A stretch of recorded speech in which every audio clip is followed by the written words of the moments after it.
Assalamualaikum warahmatullahi wabarakatuh. Kami dari kelompok 1 akan membahas mengenai karakter kewirausahaan dan menentukan peluang usaha. Perkenalkan, nama saya Winnie Mary Sukmadewi, NPM 1750674. Di sini saya akan membahas mengenai karakter wirausaha. Ada beberapa karakter dalam kewirausahaan. Yang pertama, memiliki kreativitas tinggi.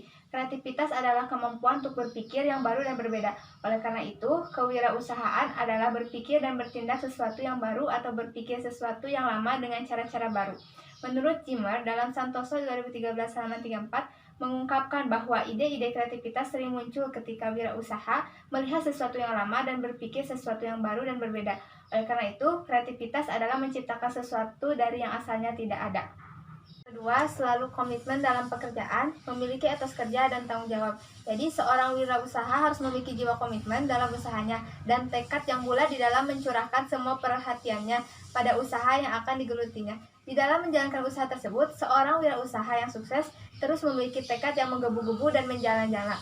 Dalam mengembangkan usahanya, ia tidak setengah-setengah dalam berusaha, berani menanggung resiko, bekerja keras, dan tidak takut menghadapi peluang-peluang yang ada di pasar. Tanpa usaha yang sungguh-sungguh terhadap pekerjaan yang digelutinya, maka wirausaha sehebat apapun pasti menemui jalan kegagalan dalam usahanya. Oleh karena itu penting sekali bagi seorang wirausaha untuk komit terhadap usaha dan pekerjaannya. 3. Mandiri atau tidak ketergantungan. Jadi, seorang wirausaha harus mempunyai kemampuan kreatif dalam mengembangkan ide dan pikirannya, terutama di dalam menciptakan peluang usaha di dalam dirinya. Dia dapat mandiri menjalankan usaha yang digelutinya tanpa harus bergantung pada orang lain.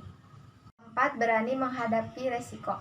Ricardo Cantillon dalam Santoso 2013 halaman 32 mengatakan bahwa wirausaha adalah seseorang yang menanggung resiko. Kemauan dan kemampuan untuk mengambil resiko merupakan salah satu nilai utama dalam kewirausahaan. Wirausaha yang tidak mau mengambil resiko akan sukar memulai dan berinisiatif.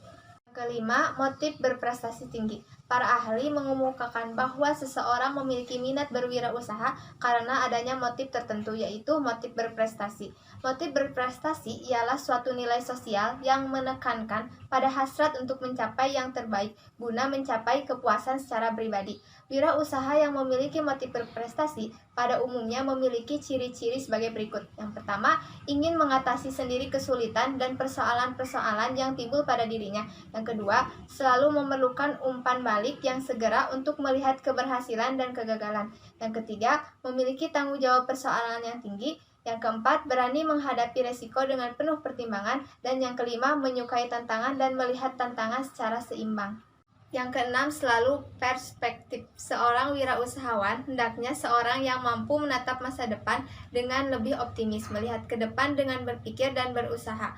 Usaha memanfaatkan peluang dengan penuh perhitungan. Orang yang berorientasi ke masa depan adalah orang yang memiliki perspektif dan pandangan ke masa depan. Karena memiliki pandangan jauh ke masa depan, maka ia akan selalu berusaha untuk berkarya dan berkarya. Dan yang ketujuh, memiliki perilaku inovatif tinggi. Ada 3 hal yang selalu dihadapi seorang wirausaha di bidang apapun, yakni yang pertama, hambatan, yang kedua, kesulitan, dan yang ketiga, imbalan atau hasil bagi kehidupan yang memukau. 8. Selalu mencari peluang. Esensi kewirausahaan yaitu tanggapan yang positif terhadap peluang untuk memperoleh keuntungan untuk diri sendiri dan atau pelayanan yang lebih baik pada pelanggan dan masyarakat. Cara yang etis dan produktif untuk mencapai tujuan, serta sikap mental untuk merealisasikan tanggapan yang positif tersebut. Yang kesembilan, memiliki jiwa kepemimpinan. Seorang wirausaha yang berhasil selalu memiliki sifat kepemimpinan, kepeloporan, dan keteladanan. Ia selalu ingin tampil berbeda lebih dahulu, lebih menonjol. Dengan menggunakan kemampuan kreativitas dan inovasi, ia selalu menampilkan barang dan jasa-jasa yang dihasilkan lebih cepat, lebih dahulu, dan segera berada di pasar. Dan yang terakhir, yang 10, memiliki kemampuan manajerial. Salah satu jiwa kewirausahaan yang harus dimiliki seorang wirausaha adalah kemampuan untuk memanajerial usaha yang sedang digelutinya. Seorang wirausaha harus memiliki kemampuan perencanaan usaha, mengorganisasikan usaha, visualisasikan usaha, mengelola usaha, dan sumber daya manusia, mengontrol usaha, maupun kemampuan mengintegrasikan operasi perusahaannya, yang kesemuanya itu adalah merupakan kemampuan manajerial yang wajib dimiliki oleh seorang wirausaha. Tanpa itu, semua Tanpa itu semua, maka bukan keberhasilan yang diperoleh, tetapi kegagalan usaha yang diperoleh. Assalamualaikum warahmatullahi wabarakatuh.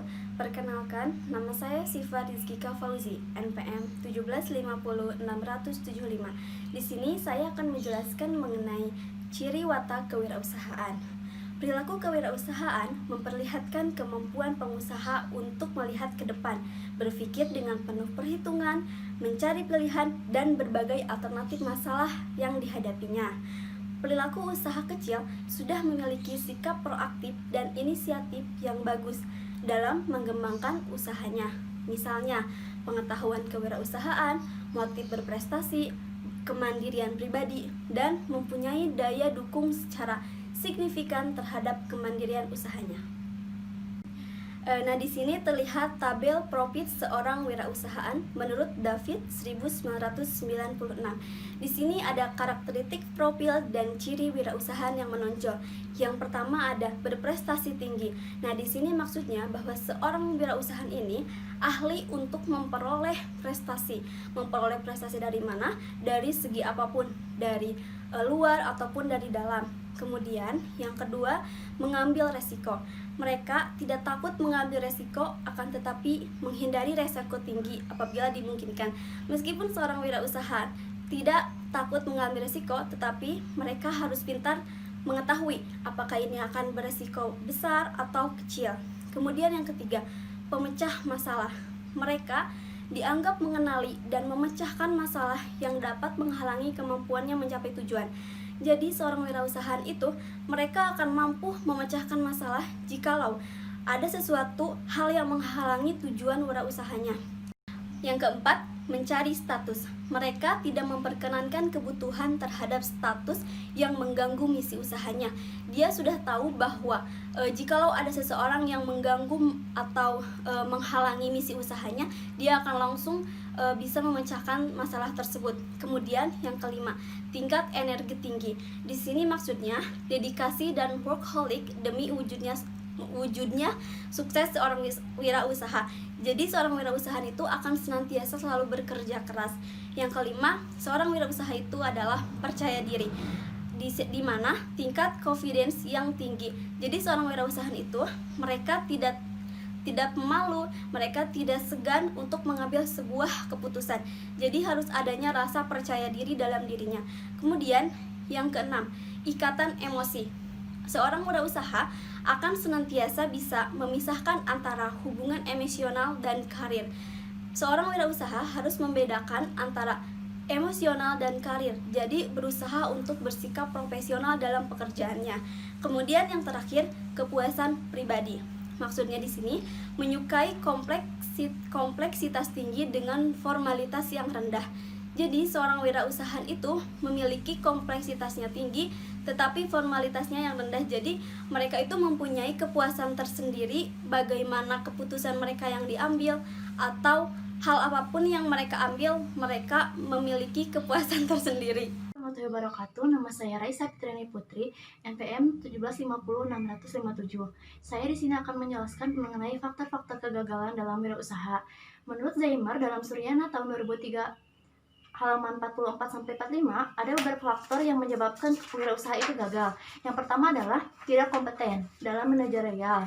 Maksudnya di sini adalah tidak kompeten atau tidak memiliki keahlian maupun pengetahuan dalam mengelola usahanya. Yang kedua, kurangnya pengalaman. Kurangnya pengalaman di sini maksudnya pengalaman dalam mengkoordinasi, keterampilan, mengelola sumber daya manusia ataupun kemampuan mengintegrasikan perusahaannya. Yang ketiga adalah kurangnya dalam mengendalikan keuangan. Jadi dalam mengendalikan keuangannya itu tidak baik itu ya. Faktor yang paling utama dalam keuangan adalah memelihara uang aliran kasnya. Yang keempat adalah gagal dalam perencanaan. Jadi dalam usaha itu titik yang paling utama adalah perencanaannya ya. Jadi kalau misalnya perencanaannya tidak baik, perusahaan itu akan gagal. Yang kelima adalah lokasi yang kurang memadai. Lokasi juga menjadi strategi yang utama dalam pemasaran usaha ya. Yang keenam, aktivitas kurangnya pengawasan dalam peralatan dapat mengakibatkan penggunaan alat tidak efisien dan tidak efektif. Yang ketujuh adalah sikap yang kurang sungguh-sungguh dalam berusaha. Kenapa? Karena sikap yang setengah-setengah dalam usaha itu akan mengakibatkan usaha tidak labil dan gagal. Kemungkinan gagal ini semakin besar. Ketidakmampuan dalam melakukan peralihan transisi kewirausahaan akan menyebabkan kegagalan. Itulah beberapa faktor yang akan menyebabkan kegagalan dalam kewirausahaan. Yang keempat, yaitu menentukan peluang usaha. Tentunya dalam merintis sebuah perusahaan, terlebih dahulu kita harus memikirkan ke depannya. Akankah perusahaan tersebut dapat maju dan berkembang, atau justru kebalikannya? Salah satu cara untuk mendapatkan peluang usaha adalah memanfaatkan potensi diri kita. Maka dalam menemukan peluang usaha yang cocok, kita dapat menggunakan dua pendekatan. Yang pertama yaitu pendekatan inside out, yaitu dari dalam keluar. Bahwa keberhasilan akan dapat diraih dengan memenuhi kebutuhan yang ada saat ini. Yaitu salah satu contohnya pakaian. Pakaian merupakan suatu kebutuhan yang sangat amat tidak dapat dipisahkan dalam kehidupan kita sehari-hari.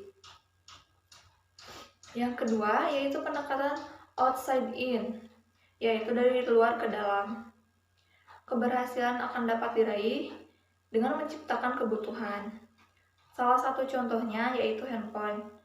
Dengan melalui handphone, kita dapat melakukan suatu aktivitas atau rutinitas sehari-hari kita dengan mudah dan sangat praktis. Salah satu contohnya yaitu kita dapat mengetahui jalanan yang sebelumnya kita tidak tahu, yaitu dengan menggunakan Google Maps. Selain itu juga, dengan menggunakan telepon ini, kita dapat mengetahui kabar saudara-saudara kita, orang tua kita, teman kita, maupun Assalamualaikum warahmatullahi wabarakatuh. Perkenalkan, nama saya Malanur Rahmawati, NPM 175060045. Di sini saya akan menjelaskan mengenai pertimbangan dalam memilih lapangan usaha. Yang pertama, ada lapangan usaha yang cocok bagi orang lain belum tentu cocok bagi kita.